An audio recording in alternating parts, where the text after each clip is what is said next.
Assalamualaikum warahmatullahi wabarakatuh. Halo teman-teman semua, perkenalkan nama saya Rina Famianggoro dari kelas 12A1. Nah, setiap waktu kita bernafas menghirup udara segar. Kita memasukkan udara lewat hidung, kemudian menghembuskannya kembali lewat hidung atau mulut. Kira-kira seperti apa ya proses saat udara masuk dan keluar dari tubuh kita? Jadi, di video kali ini kita akan belajar tentang sistem pernafasan pada manusia. Simak terus penjelasan berikut ini ya. Nah teman-teman, seperti yang kita tahu, bernafas adalah proses memasukkan oksigen ke dalam tubuh dan mengeluarkan karbon dioksida dan uap air dari tubuh. Sistem pernafasan manusia terdiri dari organ-organ pernafasan, yaitu rongga hidung, faring, laring, tenggorokan atau trakea, bronkus, bronkeolus, alveolus, dan paru-paru. Mari kita bahas struktur dan fungsinya satu persatu. Pertama, ada rongga hidung nih teman-teman. Rongga hidung merupakan tempat masuknya udara dari luar. Rongga hidung selalu lembab karena adanya lendir. Di dalam rongga hidung juga terdapat tulang hidung, serabut saraf pembau atau olfaktori, serabut saraf menuju otak, rambut-rambut halus atau silia, dan saraf pembau. Selaput lendir dan silia berfungsi menyaring debu dan kotoran yang masuk ke dalam hidung, mengatur suhu udara, dan mengenali bau melalui saraf olfaktori. Organ pernafasan kedua yaitu faring atau TK.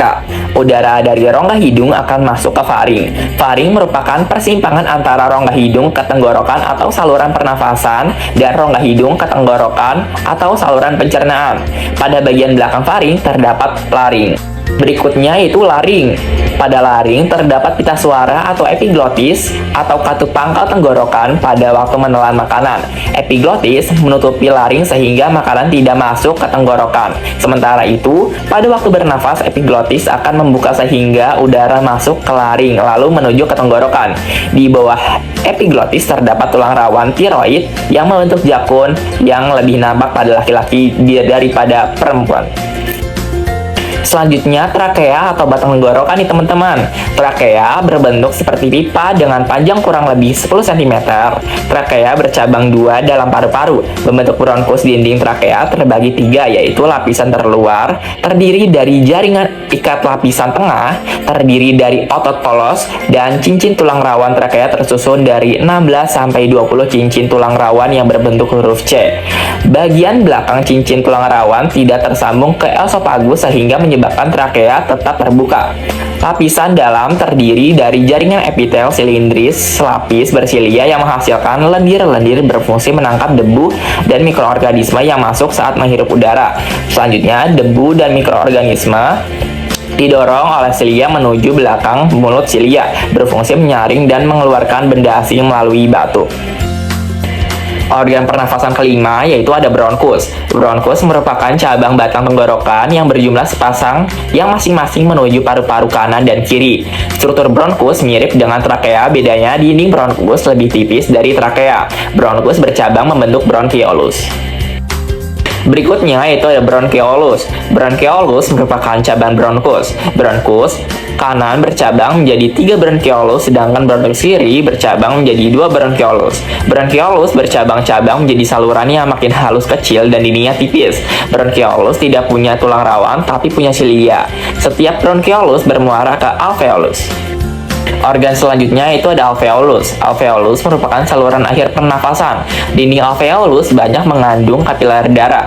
Pada alveolus terjadi pertukaran oksigen dengan karbon dioksida dari sel darah ke udara. Struktur alveolus yang mendukung pertukaran gas yaitu dinding yang sangat tipis sehingga gas-gas dapat berdisfusi dengan mudah melewati membran alveolus. Alveolus merupakan tong kantong kecil mirip anggur atau alveoli yang jumlahnya sangat banyak. Nah, dan organ pernafasan terakhir adalah paru-paru. Paru-paru merupakan alat utama pernafasan manusia yang terletak di rongga dada bagian atas. Paru-paru berjumlah sepasang yaitu paru-paru kiri dan kanan yang terbagi lagi menjadi belahan atau lobus.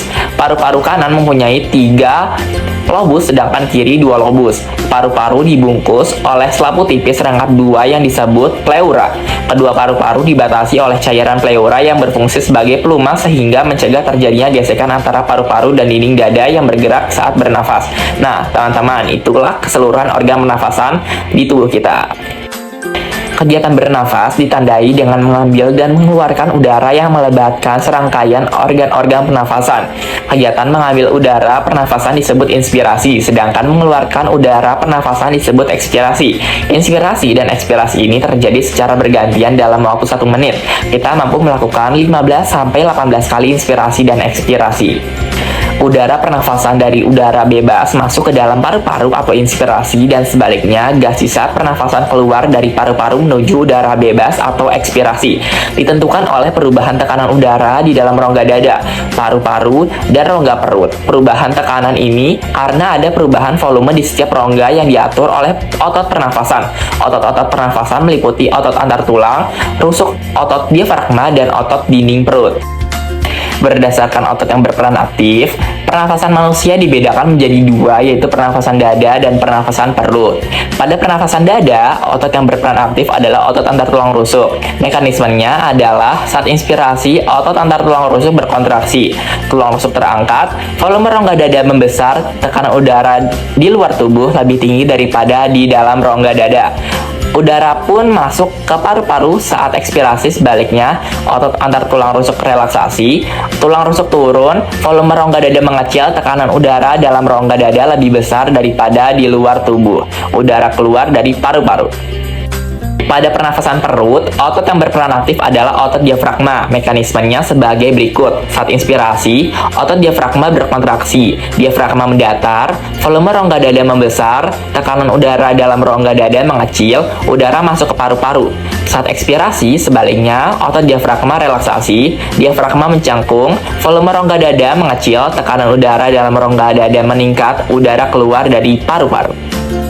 Pada pernafasan berlangsung, proses pertukaran gas melalui 2 tahapan, yaitu pernafasan luar atau eksternal dan pernafasan dalam atau internal. Pada pernafasan eksternal, karbon dioksida akan meninggalkan darah dan oksigen akan masuk ke dalam darah secara difusi. Sebaliknya, pada pernafasan internal, karbon dioksida masuk ke dalam darah dan oksigen akan berdifusi ke jaringan tubuh.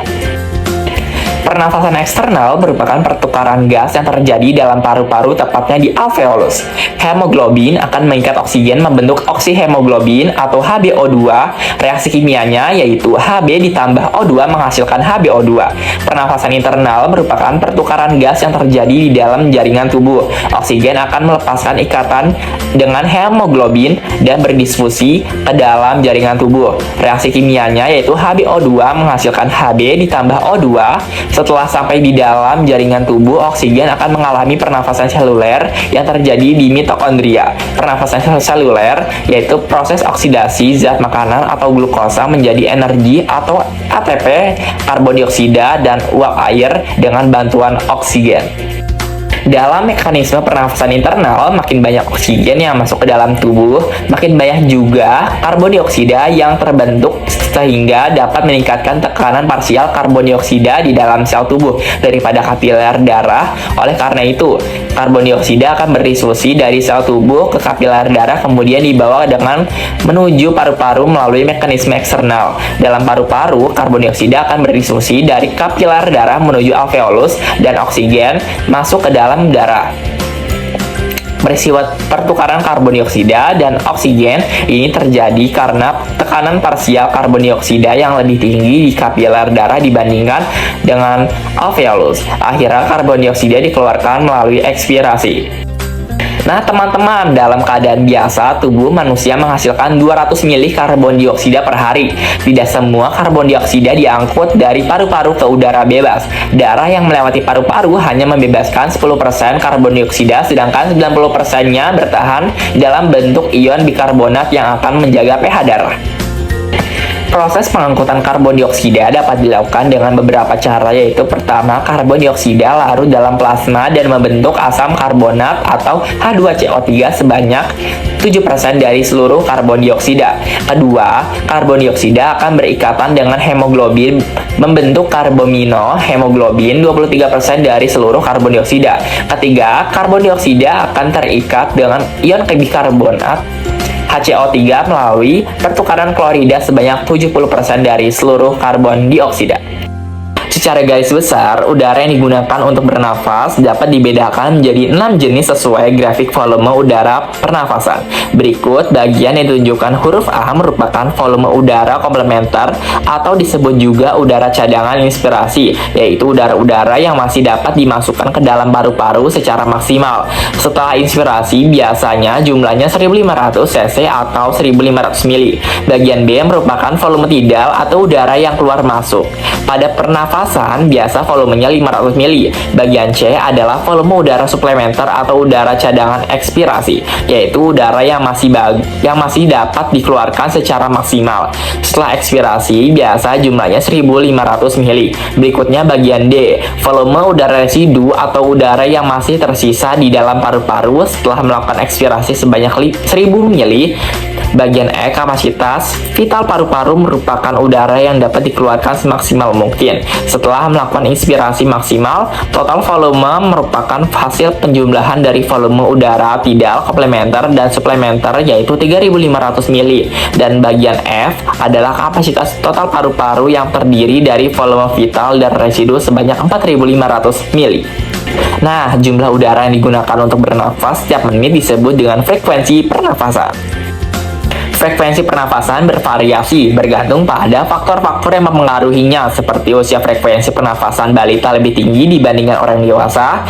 Jenis kelamin pada umumnya perempuan memiliki frekuensi pernafasan lebih cepat karena volume paru-parunya lebih kecil daripada laki-laki. Tetapi, jika dilihat dari aktivitas, maka frekuensi pernafasan laki-laki lebih cepat. Posisi tubuh frekuensi pernafasan saat bernafas lebih tinggi daripada saat duduk. Suhu semakin tinggi suhu tubuh, maka frekuensi pernafasan makin cepat dan aktivitas semakin tinggi aktivitas seseorang, maka semakin cepat frekuensinya pernafasannya. Jika tidak dirawat dengan baik, organ-organ pernafasan kita akan rentan mengalami kelainan atau penyakit pada sistem pernafasan, antara lain asfiksi, gangguan pengangkutan oksigen ke jaringan sehingga menyebabkan penurunan fungsi paru-paru, pembuluh darah, dan bagian tubuh lainnya. Asma merupakan penyempitan saluran pernafasan karena kontraksi otot polos pada bronkus sehingga penderita akan mengalami kesulitan bernafas. Emfisema, ketidaknormalan susunan dan fungsi alveolus, kanker paru-paru, tumor ganas pada paru-paru karena merokok, pneumonia atau paru-paru basah, yaitu peradangan pada paru-paru sehingga berisi ranah atau cairan yang disebabkan oleh infeksi. TBC, infeksi oleh Mycobacterium tuberculosis sehingga munculnya bintik-bintik pada dinding alveolus. Itu ada influenza, yaitu infeksi mortomyxovirus yang menyebabkan peradangan selaput mukosa di saluran pernafasan. Polip merupakan pembengkalan kelenjar limfa di hidung sehingga terjadi penyumbatan pada saluran pernafasan. Difteri, infeksi Corynebacterium difteria pada laring dan faring. Bronkitis, infeksi pada bronkus. Pleuritis, infeksi pada pleura sehingga menimbulkan nyeri saat bernafas. Sianosis, rendahnya kandungan oksigen dalam darah sehingga kulit berwarna kebiruan atau pucat.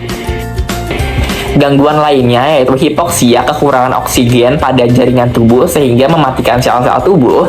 Rinitis, peradangan pada rongga hidung. Laringitis, infeksi pada laring. Faringitis, infeksi Streptococcus pharyngitis pada faring. Sinusitis, peradangan rongga hidung bagian atas. Dan adenoid, adanya pembekakan kelenjar limfa oleh polip dan amandel sehingga menyumbat saluran pernafasan. Gejala penyakit ini adalah mulut selalu terbuka sehingga disebut penyakit kesan wajah bodoh. Nah teman-teman, itulah keseluruhan struktur fungsi mekanisme volume udara dan kelainan pada seluruh pernafasan. Nah, itu aja penjelasan dari saya mengenai sistem pernafasan pada manusia. Kurang lebihnya mohon maaf. Terima kasih dan sampai jumpa di video berikutnya. Bye-bye.